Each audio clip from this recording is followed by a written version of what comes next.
Voilà, je voudrais vous apporter quelque chose pour à chercher Dieu. En fait, on est là pour chercher Dieu. On est sur cette terre pour le chercher, pour le rencontrer. C'est un grand mystère et c'est ça. Alors, Samy, on va voir la première.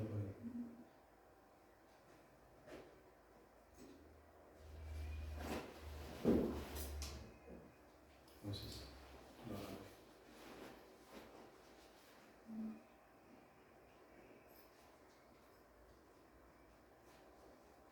Voilà. Là, je vous ai mis une citation d'un monsieur qui cherche dans l'astronomie, mais qui n'est pas chrétien. Mais visiblement, il se pose des questions. Et il dit, l'univers se trouve avoir très exactement les propriétés requises pour engendrer un être capable de conscience et d'intelligence. Et il y a de plus en plus des chercheurs qui sont en train de se poser des questions. Ils arrivent à un moment où, là, il y a quelque chose qui les titille, quelque chose qui leur fait poser des questions, et ils le disent carrément. Ils disent vraiment, là on est à un point où l'univers se trouve avoir très exactement les propriétés requises pour engendrer un être capable de conscience et d'intelligence. Capable déjà d'engendrer la vie, parce que la vie elle est partout, hein, il y a des fourmis partout dans les champs, mais il faut-il qu'elles aient l'intelligence et aussi qu'elles aient la conscience.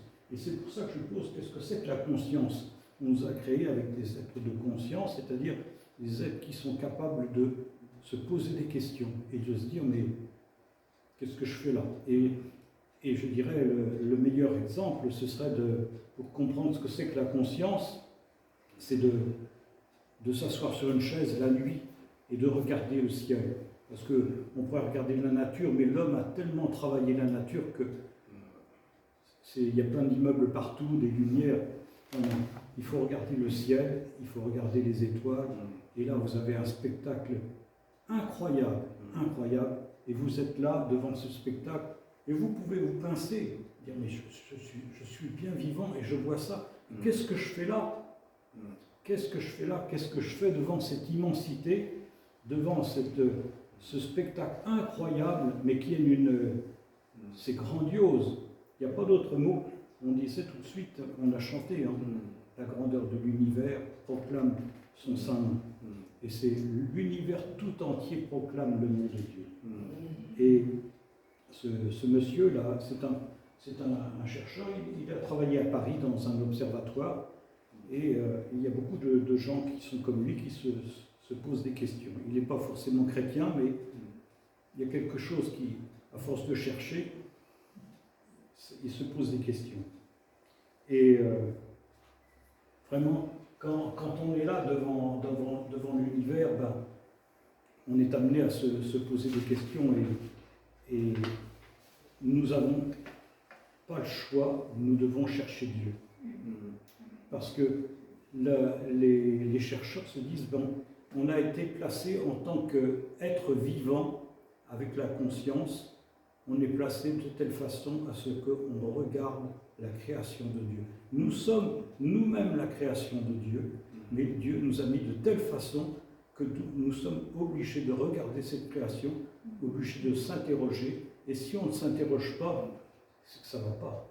Notre vie n'a aucun sens, mais on est là pour observer la création et observer le Créateur, celui qui est bien au-delà. Vous voyez que c'est vraiment étrange, mais c'est comme ça. C'est le mystère de la vie, c'est le mystère de Dieu. Il nous a placés ici, dans la création, et de façon à regarder cette création, à l'observer, et à observer celui qui a tout créé. C'est quelque chose de merveilleux. Et je pourrais répondre à ce monsieur-là, qui a écrit ça, en allant lui dire d'aller regarder dans Exode, chapitre 33. Et là, vous avez le dialogue de Moïse avec Dieu. Et c'est formidable. Moi, je n'arrête pas de regarder ce dialogue et à chaque fois, je découvre quelque chose de nouveau. J'en ai souvent parlé de ce dialogue.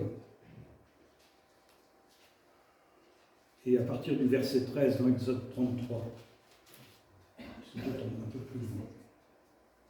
Voilà, c'est ça.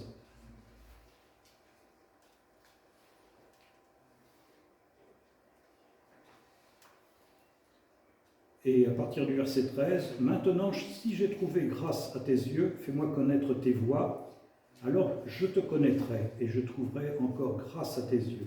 Considère que cette nation est ton peuple. » C'est le peuple d'Israël. L'Éternel répondit, « Je marcherai moi-même avec toi et je te donnerai du repos. » Et Moïse lui dit, « Mais si tu ne marches pas toi-même avec nous, ne nous fais point partir d'ici.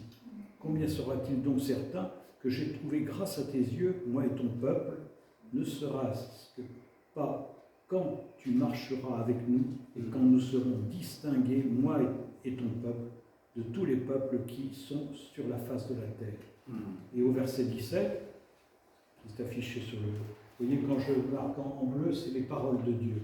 C'est toujours comme ça. Je ferai ce que tu me demandes, car tu as trouvé grâce à mes yeux, et je te connais par ton nom. Parce que là, comme je vous ai dit, la création de l'univers, c'est Dieu. Mais la création suprême, c'est l'homme. Et l'homme, il a été placé dans cette création, mais vraiment de façon à la regarder et puis à s'interroger. On est là pour ça. On est là pour regarder Dieu. On est là pour chercher sa face. Et Moïse pose cette question qui est étrange à Dieu. Il lui dit, mais fais-moi voir ta gloire. Et la réponse de l'Éternel est aussi étrange parce qu'il ne lui répond pas. Il ne lui répond pas comme ça. L'Éternel lui dit, je ferai passer devant toi toute ma bonté et je proclamerai devant toi le nom de l'Éternel. Alors qu'est-ce que ça veut dire ça? C'est exactement ce qui se passe. Nous sommes là en train de regarder la grandeur de Dieu et la magnificence de sa création. Tout est merveilleux. Et il le dit, quand Dieu dit « Je ferai passer devant toi toute ma bonté », vous lisez le premier chapitre de la Genèse, et chaque jour, Dieu dit « Ce que j'ai fait, c'est bon ». Et le 6e jour, si vous lisez au verset 31 du livre de la Genèse, il dit « Au 6e jour, j'ai vu que tout était très bon ». Et il y a des traductions qui disent que c'est immédiatement bon. C'est vraiment ce qu'il y a de mieux. C'est merveilleux. La création de Dieu est merveilleuse. Au verset 31 de la Genèse, c'est vraiment grandiose, la création de Dieu. Et voilà, c'est ça que l'Éternel dit, je ferai passer devant toi toute ma bonté. C'est-à-dire que je vais te faire voir ma magnificence, c'est ma gloire. Et je proclamerai devant toi le nom de l'Éternel. À chaque fois que vous voyez la création de Dieu, vous voyez la gloire de Dieu. Vous voyez que... Mais toute la création éclate l'Éternel. Vous voyez les étoiles, vous êtes sur votre chaise en train de regarder les étoiles, en train de vous pincer, mais qu'est-ce que je fais là? Et c'est Dieu qui est là. Et Dieu qui vous interpelle, qui vous... Regardez, l'univers tout entier proclame ma grandeur. Et la création de Dieu, elle est merveilleuse. Et je suis un être merveilleux. Le psaume 139, on peut voir ça plus loin, le psaume 139 déclare que je suis une créature merveilleuse. Je loue le Seigneur parce que je suis une créature merveilleuse. Et toutes mes œuvres, toutes tes œuvres sont admirables. La création de Dieu est admirable. Et mon âme le reconnaît bien. Ma conscience, là, je suis bien vivant, ma conscience reconnaît avec évidence que Dieu est grand. Il est grand et que sa création est vraiment étonnante. Moi, je suis vraiment ébahi. Et nous-mêmes, nous sommes des créatures merveilleuses. Nous sommes des créatures merveilleuses. Ça, c'est formidable. Et à chaque fois, les savants du genre de ce monsieur-là, qui ne sont pas forcément chrétiens, à chaque fois, ils disent que ce qu'ils voient, ce sont des merveilles. Ils sont émerveillés par ce qu'ils découvrent. Ils sont vraiment étonnés. Ils se disent, mais comment c'est possible de voir des choses comme ça? Et vous pouvez consulter sur Google, là, à chaque fois qu'on parle de l'univers de la part des scientifiques, ils disent qu'ils découvrent des merveilles. Ils sont là émerveillés. La parole de Dieu le dit, c'est des merveilles de Dieu. La création de Dieu, c'est une merveille. Et la création suprême, parce que Dieu nous a placés là, la création suprême de Dieu, c'est une créature merveilleuse. C'est formidable. Et toute la création est une merveille, et la création de Dieu crie le nom de l'Éternel devant celui qui est la créature la plus merveilleuse, c'est-à-dire l'homme. C'est un grand mystère, mais nous sommes des créatures merveilleuses. Alors donc, nous-mêmes, nous devons être émerveillés par Dieu, le Créateur de toutes choses. C'est un être créateur merveilleux qui nous bénit, qui nous encourage. Alors vous allez me dire, mais Jean-Pierre, c'est bien, tu es en train de nous dire que nous sommes des créatures merveilleuses, mais franchement, je vois autour de moi des choses épouvantables. Il y a quelque chose qui ne va pas. Toi, tu nous dis que nous sommes des créatures merveilleuses, mais je vois mes voisins qui font ceci, mes voisins qui font cela. Dans la rue, je vois des tas de choses qu'il ne faudrait pas que je vois. Alors qu'est-ce que c'est que ça? Le monde est tombé dans le péché. Et c'est le péché qui souille la création de Dieu. Et ça fait depuis le début, depuis la création de l'homme. Et je dirais, on parle souvent du Covid, vous êtes pour la plupart masqués, mais vraiment, le pire des Covid, c'est le péché. Et le péché, c'est la mort. Le Covid, on peut y échapper, mais le péché, personne n'y échappe, sinon celui qui se confie vraiment en Dieu. Alors là, vraiment, nous sommes sauvés. Et à travers Jésus, qui est notre Sauveur, nous sommes vus vraiment par Dieu comme une créature merveilleuse. À travers Jésus. Et ça change tout. Toute la création a été corrompue par le péché. Et c'est pour cela que Dieu a envoyé son Fils pour nous pardonner nos péchés et que nous soyons réconciliés avec Dieu et pour que nous échappions à la mort. Le salaire du péché, c'est quoi? C'est la mort. Et si nous nous tournons vers Dieu, là, je peux vous dire qu'on sera vacciné contre le péché. Et vous savez, moi, je dis, ce qui se passe en ce moment, ça devrait interpeller les gens, parce que le Covid, c'est l'image du péché. Tout le monde est un peu touché par le Covid, il y en a partout, on est en train de porter des masques, c'est comme si ça... Mais le péché, c'est pareil, on ne peut pas s'imaginer que le péché, ça touche toute la création.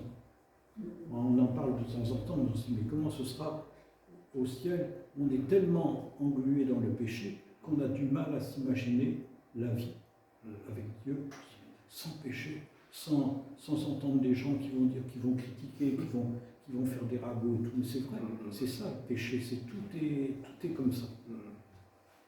Alors vraiment, cherchons Dieu vraiment à travers Jésus.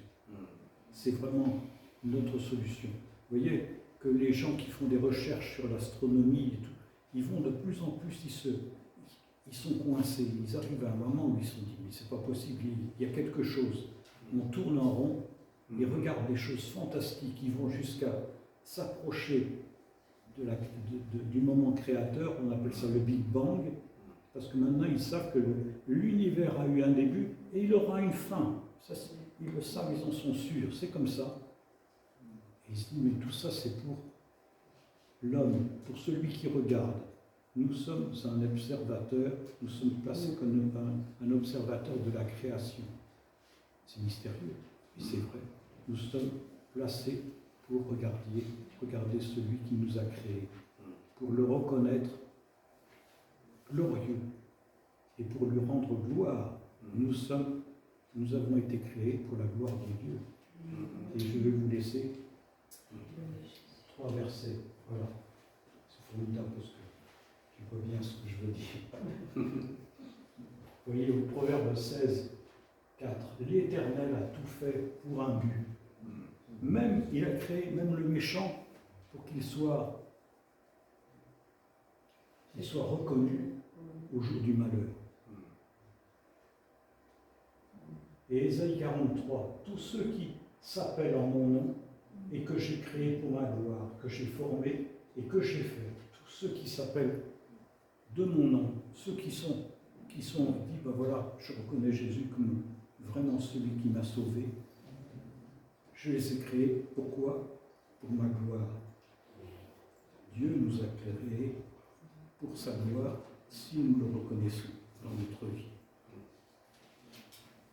Mais il faut lire aussi au début les deux versets là dans Ésaïe, les 2 versets qui sont avant, ça c'est le retour des Juifs en Palestine, mais c'est aussi le retour des chrétiens, ceux que Dieu a choisis, tous ceux qui s'appellent de mon nom et que j'ai créé pour ma gloire, que j'ai formé et que j'ai fait. Toute la création qui me reconnaît, c'est pour la gloire de Dieu.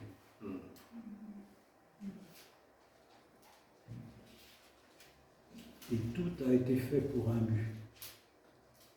Tout a été fait pour un but, pour la gloire de Dieu.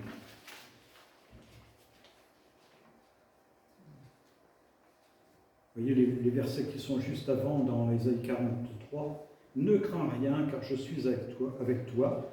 Je ramènerai de l'Orient ta race, je te rassemblerai de l'Occident. Je dirai au septentrion, donne, et au midi, ne retiens pas. Fais venir mes fils des pays lointains et mes filles de l'extrémité de la terre. Et tous ceux qui s'appellent de mon nom, que j'ai créé pour ma gloire, que j'ai formé et que j'ai fait. C'est pour ça, nous avons été créés pour la gloire de Dieu. Et ça, il faut absolument en être conscient, parce que nous l'avons chanté, vraiment, nous devons reconnaître Dieu comme étant source de notre vie, source vraiment de notre joie et de notre paix. Si nous ne cherchons pas, si nous ne sommes pas convaincus que nous avons été créés pour la gloire de Dieu, notre vie n'a aucun sens. Aucun sens. Nous sommes englués dans le péché et on n'ira pas vraiment pour reconnaître la gloire de Dieu. Sinon, il faut aller vraiment, comme le disait Daniel, aller vers la repentance. Et dans Jérémie au chapitre 29, on voit « Vous me rechercherez et vous me trouverez si vous me cherchez de tout votre cœur. » Vous voyez que les savants, c'est pour ça que je commençais par un savant qui fait des recherches, ils sont vraiment convaincus et ils n'arrêtent pas, ils fouillent, ils vont dans tous les sens. Vous savez qu'ils font des recherches incroyables. Ils en sont arrivés à un point, par exemple, on connaît la vitesse de la lumière, je prends un exemple comme ça, mais c'est tellement précis, et ils savent que si on déplaçait, vous savez, la vitesse de la lumière, je vais vous donner, c'est 300 000 km/s. Mais si vous enleviez, si vous diminuez ça de quelques millimètres, mais d'un tout petit peu, et ben on ne serait même pas là pour se parler. C'est-à-dire que la création a été tellement compliquée, tellement complexe et tellement précise qu'il ne peut pas en être autrement que l'homme existe et qu'il est là pour son créateur. Vous vous rendez compte, c'est ça qui est formidable. Et le monde ne se rend pas compte de cette puissance de Dieu, de cette joie aussi que nous avons de le reconnaître. Parce que quand on le reconnaît, nous pouvons lui faire totalement confiance. Totalement confiance. Parce que quand on reconnaît cette puissance de Dieu, la puissance de la création, nous pouvons que dire, ben voilà Seigneur, je t'observe, je suis là, je me pince, comme je dis, je suis dans toute ma conscience, je te reconnais, je vois la grandeur de Dieu à travers les étoiles, à travers le cosmos, à travers la création. Je te reconnais, Seigneur, parce que tu es tout puissant et que moi je suis tout petit, mais je sais que tu prends soin de moi parce que je suis ta création merveilleuse et précieuse. Alors, c'est pour ça que Dieu nous dit de le rechercher. Et à chaque fois qu'on le cherche, il nous trouve. Et vous savez que quand Dieu va nous trouver, c'est parce qu'il nous cherche aussi. C'est ça qui est curieux. Il nous dit, cherchez-moi et vous me trouverez. Mais moi, je cherche à travers le monde quelqu'un qui a le cœur droit, qui est juste. Vous voyez, dans la Bible, on dit souvent, Dieu, il a reconnu, il est allé chercher Noé, il a vu c'était un homme juste. Il a été allé chercher, j'aime bien aussi quand Jésus va chercher Nathanaël et qu'il le voit sous le figuier. Il lui dit, toi, tu es un Israélien vraiment, un Israélite vraiment convaincu. Tu es un homme de Dieu, excuse-moi pour le son. Et c'est vraiment, vous voyez que Dieu cherche l'homme droit. Et nous devons chercher Dieu. Et je me laisserai trouver par vous, dit l'Éternel. Et je prends cet exemple, sans rentrer dans le détail de Zachée. Zachée qui va trouver Jésus. Il va le chercher, hein. Il voulait le voir, il cherchait à voir Jésus. Alors il a couru, il est allé sur un sycomore pour aller voir Jésus. Mais Jésus, il savait qu'il y avait quelqu'un dans l'arbre là. Et il savait, il l'attendait. Il attendait Zachée aussi. Et il voulait le trouver. C'est comme s'il y a une rencontre entre deux personnes qui s'aiment, parce que Dieu a tellement d'amour pour sa création qu'il attend ce moment où il va rencontrer celui qu'il a créé. Et Zachée, ça a été la grande rencontre. Il a été convaincu tout de suite, parce que quand vous rencontrez Jésus, et quand vous le cherchez, quand vous le rencontrez, vous ne pouvez qu'accepter sa parole. Et il a été béni. Il a été béni. Et Jésus dit lui-même, quelque temps après, que le Fils de l'homme, toujours dans ce passage avec Zachée, le Fils de l'homme est venu chercher et sauver ce qui était perdu. Le Fils de l'homme est venu chercher Zachée, qui faisait mine d'être caché dans l'arbre. Je dis bien, il faisait mine d'être caché dans l'arbre, mais Jésus savait qu'il était là, il l'attendait. Et c'est pareil pour nous. Il nous a attendus, moi il m'a attendu quand j'étais plus jeune, et je me suis rendu compte, je dis, vraiment il n'y a pas d'autre solution, il faut connaître Jésus. C'est la seule solution dans ma vie, c'est la seule solution dans votre vie. Que vous soyez vraiment bénis. Parce qu'il est venu me chercher et sauver, moi qui étais perdu, qui n'avais aucun sens dans ma vie. Et je suis persuadé que vous pourriez me raconter votre vie, que ce serait la même chose. Dieu vous bénit.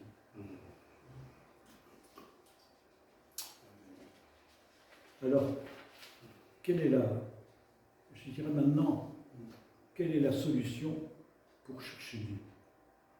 Comment peut-on le chercher vraiment? Et là, on peut citer, c'est dans Esdras, voilà, Esdras, au chapitre 8.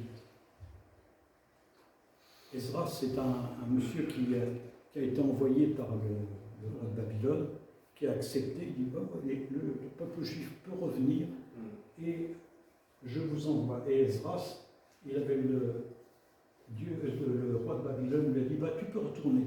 Et si tu veux, même pour comme les routes ne sont pas sûres, je peux te donner une escorte. Regardez ce que va répondre Esdras. J'aurais eu honte de demander au roi une escorte et des cavaliers pour nous protéger contre l'ennemi pendant la route. Car nous avions dit au roi, la main de notre Dieu est pour leur bien sur tous ceux qui le cherchent. Traduction, c'est pour le bien de ceux qui le cherchent. La traduction est un peu, vous avez des traductions un peu différentes, mais la force et sa colère sont sur tous ceux qui l'abandonnent. Ça, il faut vraiment faire attention à ce verset. Et c'est à cause de cela que nous jeûnâmes et que nous invoquâmes notre Dieu, et il nous exauça. Il faut faire confiance en Dieu. Je vous ai dit tout de suite, mettez votre confiance en Dieu. Et je dirais que là, on parlait Daniel parlait de la guérison. Dieu, il a dit que, Jésus a dit, si vous avez besoin de ces marques, chapitre 16, vers la fin du chapitre, il dit, voilà, si vous avez besoin de guérir, vous imposez la main aux malades, ils seront guéris. C'est marqué. Alors, j'aurais honte de ne pas croire dans la parole de Dieu, puisque c'est marqué.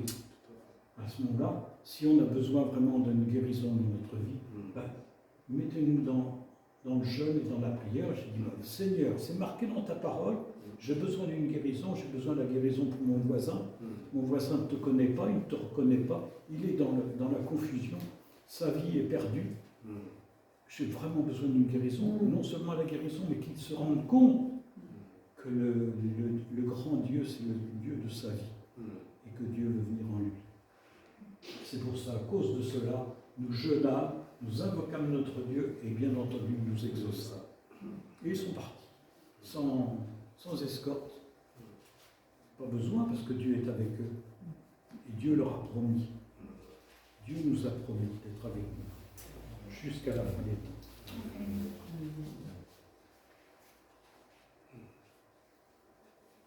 C'est pour ça que nous devons accomplir l'œuvre de Dieu. Et qu'est-ce que c'est que l'œuvre de Dieu? Jésus nous le dit lui-même dans Jean au chapitre 6. L'œuvre de Dieu, c'est quoi? C'est que vous croyez en celui qui nous a envoyés. C'est juste avant. Ce sera le même. Bon, j'ai pas dû le mettre, pas grave. Mais c'est dans Jean 6 au verset 29, même au verset 28, les apôtres disent, mais que devons-nous faire pour faire, ce sont les disciples ici, que devons-nous faire pour faire les œuvres de Dieu? On se dit, mais c'est la création de Dieu, mais elle est fantastique, moi je suis incapable de faire ça, je fais qu'observer. Mais Jésus répondit, l'œuvre, pas les œuvres, l'œuvre de Dieu, c'est que vous croyez en celui qui l'a envoyé. Alors mettons notre foi en Jésus. Et ce dernier verset, vraiment, c'est pour faire la conclusion sur la création, sur le fait que nous regardions. Tout a été créé par lui et par lui, et pour lui. Voilà, Colossiens, chapitre 1, verset 15.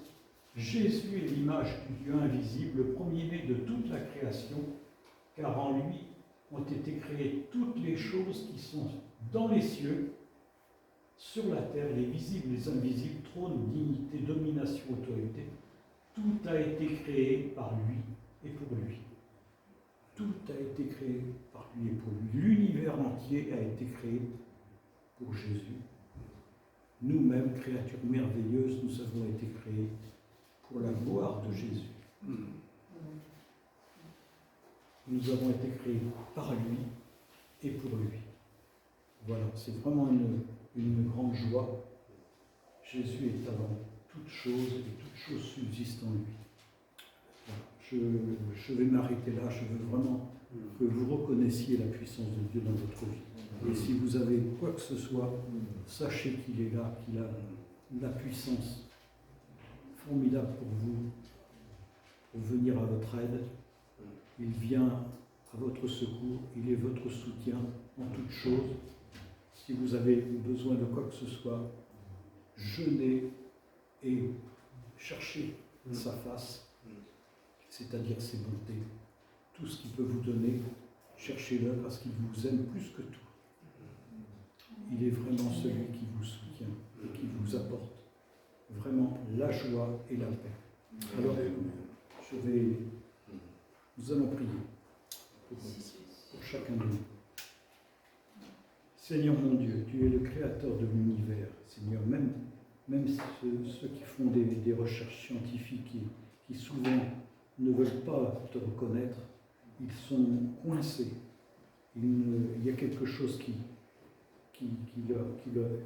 les coince, qui leur met devant l'évidence que tout a été créé, qui a été créé par toi. Tout a été créé pour Jésus et par Jésus. C'est vraiment une grande révélation que l'apôtre Paul a reçue.